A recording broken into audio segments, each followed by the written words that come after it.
Welcome back to AM Northwest.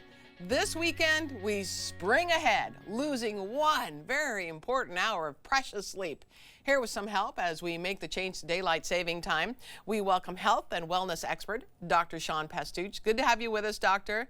Let's first talk about how many people don't get the sleep they need. Well, so Helen, first of all, I appreciate you bringing me on. Sure. I look forward to helping you with your audience on this.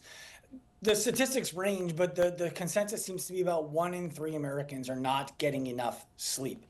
And when daylight savings times comes around, there's a special kind of anxiety that typically comes with it. And I would like to give people something to think about that's a little bit counterintuitive about this thought process. If losing 1 hour of sleep for one day sets you over the edge, I like to think of that kind of like road rage.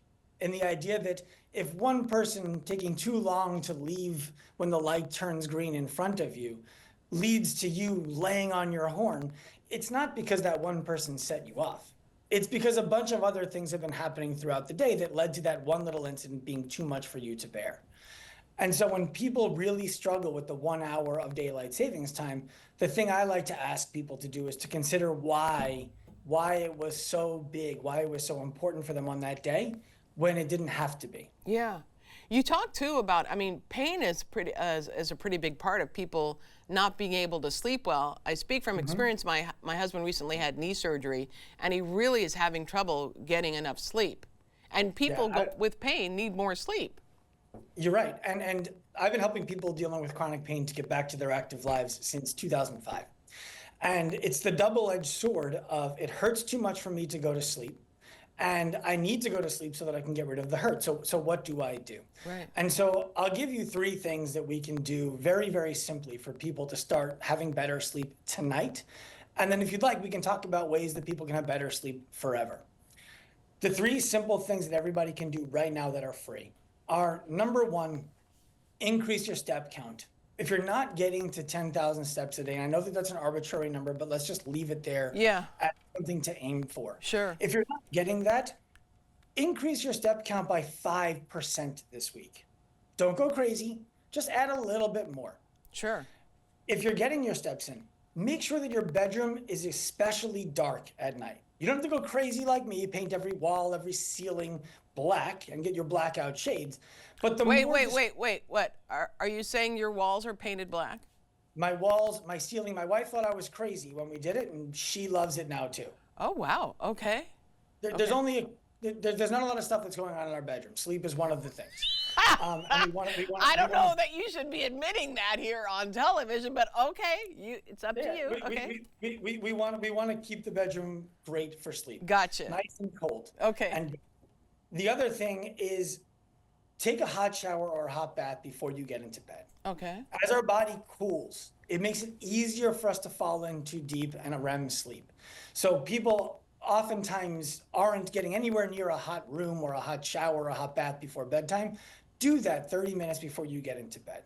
If you can do those 3 things, get your steps in, have a dark and cold room, and take a hot bath or a hot shower 30 minutes before bed, you're going to find it much easier to fall asleep. You also talk too about good sleep versus bad sleep. So this is where I think the bigger, longer term fix comes in.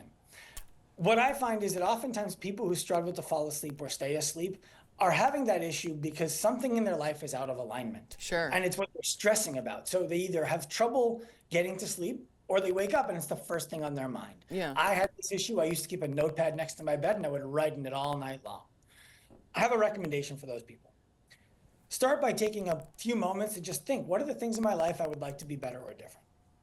You're gonna come up with 5 or 10 pretty easily. Maybe it's a conversation that you need to have. Maybe it's exercise that you're not getting. Maybe you'd like to clean up your diet. Maybe you have to have a conversation with your boss. Whatever it is.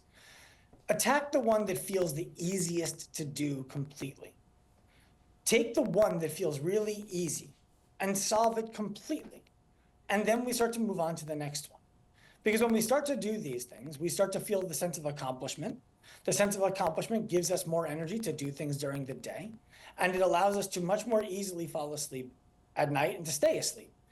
If you're not there, if you're still waking up in the middle of the night to go to the bathroom and then you come back to bed and your mind is racing, try keeping a pad next to your bed and writing down all of the things that your mind is racing about.